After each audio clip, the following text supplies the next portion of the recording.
I welcome you all to this lesson. Today I am going to discuss a poem, and the name of the poem is Daffodils, which is written by William Wordsworth. In this poem, I will discuss in part 1 line-by-line explanations and word meanings, and in part 2 I will be discussing literary devices, theme and moral of the poem.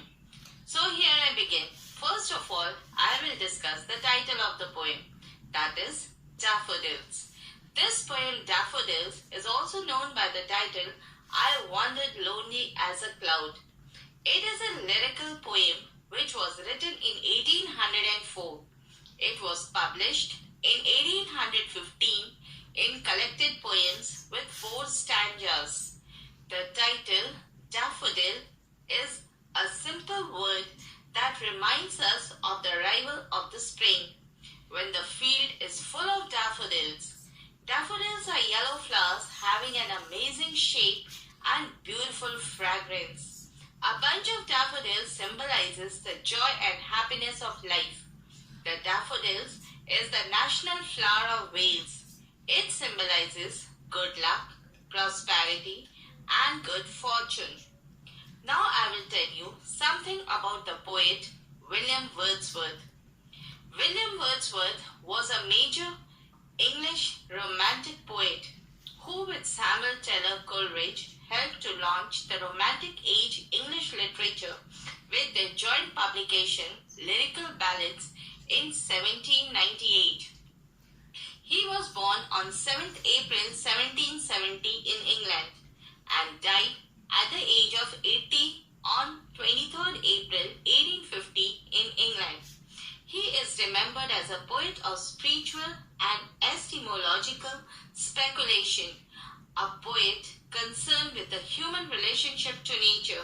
He had a deep love for the beauteous forms of the natural world. Now children, I'll give you a brief introduction about the poem Daffodils. In this poem, imagination is the main source of William Wordsworth poetry. Nature is seen as a guide or as an angel. A source of wisdom is seen in every poetic work of Wordsworth. Simplicity, mysticism, spontaneity, and individual freedom forms the keynote of the poet. Daffodils, or I Wandered Lonely as a Cloud, is a poem known for its exceptional simplicity, yet refinedness of its thoughts. Once the poet was wandering pointlessly beside a lake.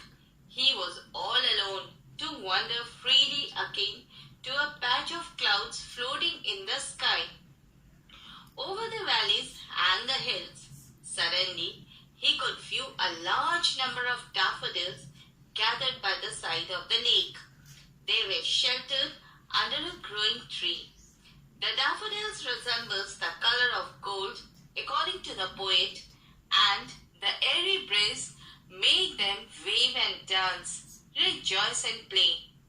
The poet, however, could not estimate their number as they spread along extensive sides of the lake. The poem goes through a gradual shift from wanted lonely to but be gay, and then follows pleasure filled. This poem reflects the reality of the life of the poet William Wordsworth. The feeling of loneliness was marked by the death of his brother John. His sister Dorothy helped him to come out of his loneliness, and he also got married in 1802, which was his second marriage. These life events were actually responsible for Wordsworth's actual happiness in his life, and thus he correlates it with daffodils. Now let us start with the first stanza of the poem, and the lines are, I wandered lonely as a cloud that floats on high over vales and hills, when all at once I saw a crowd, a host of golden daffodils, beside the lake beneath the trees, fluttering and dancing in the breeze. Now the word meanings. Wander means roaming around without a purpose. Float means to move or hover slowly and lightly. Vales means valleys. Host means a large number of people or things. Lovely means beautiful. Solitude means lonely. Daffodils here refers to a yellow-shaped flower, which is a bell-shaped yellow flowers. Crowd means a group of people. Now the explanation of the first stanza. The lines, I wandered lonely as a cloud that float on high over vales and hills, means to say that once the poet was wandering pointlessly beside a lake, he was wandering all alone to wander freely, akin to me, that is, just like a patch of clouds floating in the sky over the valleys and the hills.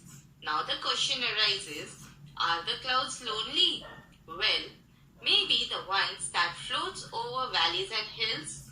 Clouds are lonely because it is so far above the rest of the world, and also because it floats over a natural landscape with no people in it. So they are lonely, according to the poet, and he compares his loneliness to the clouds, which is far away from the earth. Next, the line, when all at once I saw a crowd, a host of golden daffodils, means to say that when the poet was wandering aimlessly beside a lake, just like the clouds floating aimlessly over the hills and valleys, suddenly the poet's attention fell upon the wonderful sight of daffodils, who were large in numbers and were sheltered by the growing trees and under the trees and spreading along the bank of the lake. The daffodils resembles the color of gold according to the poet, as it unveils the poet thought. Actually, the daffodils were yellow in color, and the sun's rays falling on them made them shine like gold. That is why the poet refers daffodils as golden. The line, besides the lake beneath the trees, fluttering and dancing in the breeze, means to say that the airy breeze made the daffodils wave and dance, rejoice and play. The poet, however, could not estimate their number as they spread along the extensive side of the lake. These lines expresses the pleasant encounter of the poet with the daffodils by a lake. Now I move towards the second stanza, and the lines are, continuous as the stars that shine and twinkle on the Milky Way, they stretched in never-ending lines along the margin of a bay. 10,000 saw I at a glance, tossing their heads in sprightly dance. Now the word meanings. Continuous means without a break or never-ending. Milky Way is the galaxy that contains our solar system. The descriptive Milky is derived from the appearance of the earth of the galaxy, a band of light seen in the night sky, formed from stars that cannot be individually distinguished by the naked eye. It is referred to in the stanza in order to draw a comparison with the daffodils that resembles akin to the innumerable shining stars that one could see in the night sky in the form of Milky Way. The sprightly means happily or merrily, never-ending means continuously. Margin means bank of the lake or boundary. Bay means a lake. 10,000 refers to large number. At a glance means at once. Tossing means moving to and fro or shaking or nodding. Sprightly means full of energy or vibrant. Now the explanation of the second stanza. In this stanza, the poet says that the daffodils resembles akin to innumerable shining stars that one could see in the form of Milky Way. As the poet made an instant glance, he could see myriad of daffodils waving their heads. That is why the poet compares the daffodils to the stars, as they were rejoicing and dancing out of elasticity. This stanza expresses the poet's love for nature and how he sought solace in its form and woes and worries of this world. The host of golden daffodils by the side of the lake under the tree are being compared to the stars. A Milky Way is a cluster of stars which shines brightly across a huge stretch of space.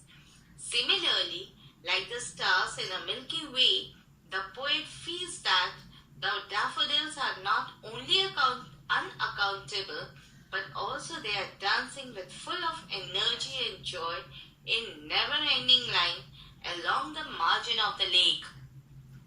Now I move towards the third stanza, and the lines are, the waves besides them danced, but they outdid the sparkling the waves in glee.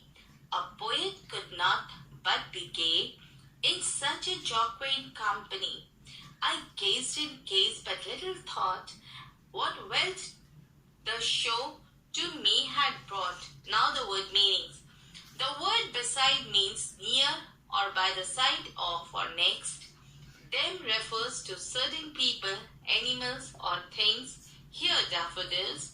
Outdid means to go beyond action or performance.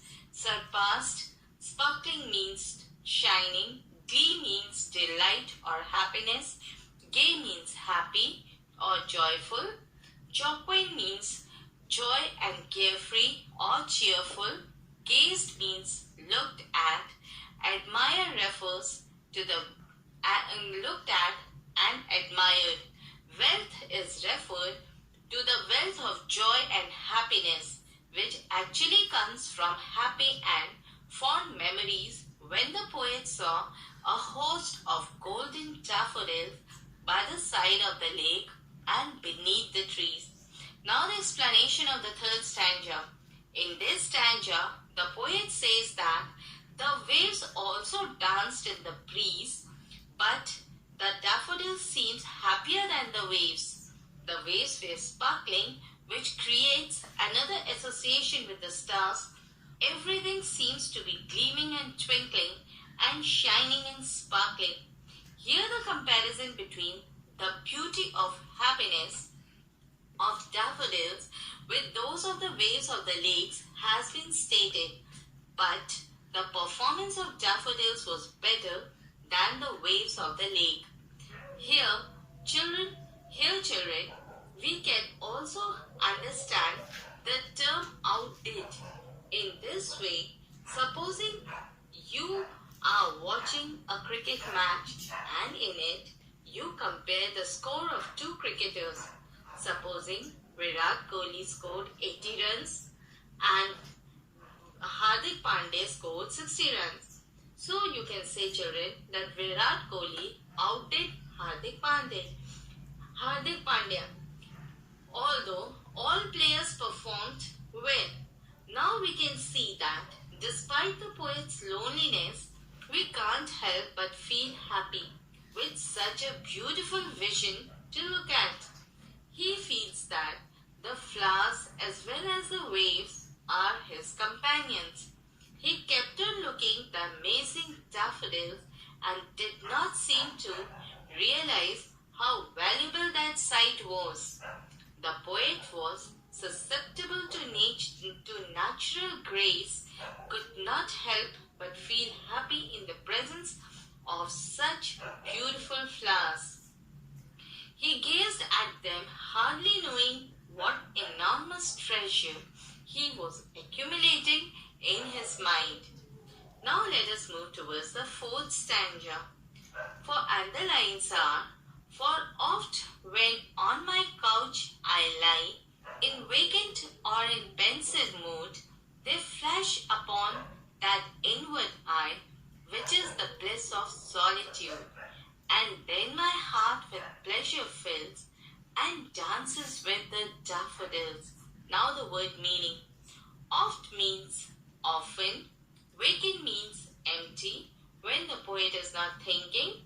Flash appears suddenly. Inward eye refers to imagination in the mind. Bliss means ultimate happiness. Solitude means the state of being alone or lonely. Pensive means sad. Bliss of solitude implies that solitude is a pleasant as it gives the poet the opportunity to dwell on the memory of the daffodils dancing in the breeze. It is only when he is free and alone that the sight of daffodils flashes upon his imagination and he can once again experience the happiness he had felt earlier, but this happens only in solitude. Now the explanation of the fourth stanza. In this stanza, the poet says that whenever the poet lay on his couch without thinking anything, or whenever he was in a sad mood, suddenly the daffodils would appear in his imagination and he could visualize them in his mind. He finds company in those daffodils and becomes happy, and his heart begins to feel joyful and dances with the daffodils. The question arises, how can a heart dance? The poet means to say that a heart can dance when a man feels happy. His heart is filled with great pleasure and he feels great thrill. Then it can be said that his heart was dancing. This last stanza is different from the first three stanzas in this poem. Daffodils explores the poet's feelings when he romances the scene of daffodils he witnesses much earlier. The first three stanzas describes the host of golden, happy and beautiful daffodils he saw one day. The last stanza discusses what an enriching experience that had been. That sight still plays on in the mind of the poet and gives him inner peace and inspires him. The picture of dancing daffodils was like the poet regained his life's treasure. He was content in joining the daffodils' dance. The poet has shown that the nature has the power to remove our sadness. So, this finishes off with the explanation of the poem Daffodils. Hope this lesson will help you in your academics. In part 2, I will be coming up with the literary devices, theme and moral of the poem. Thank you for watching this video.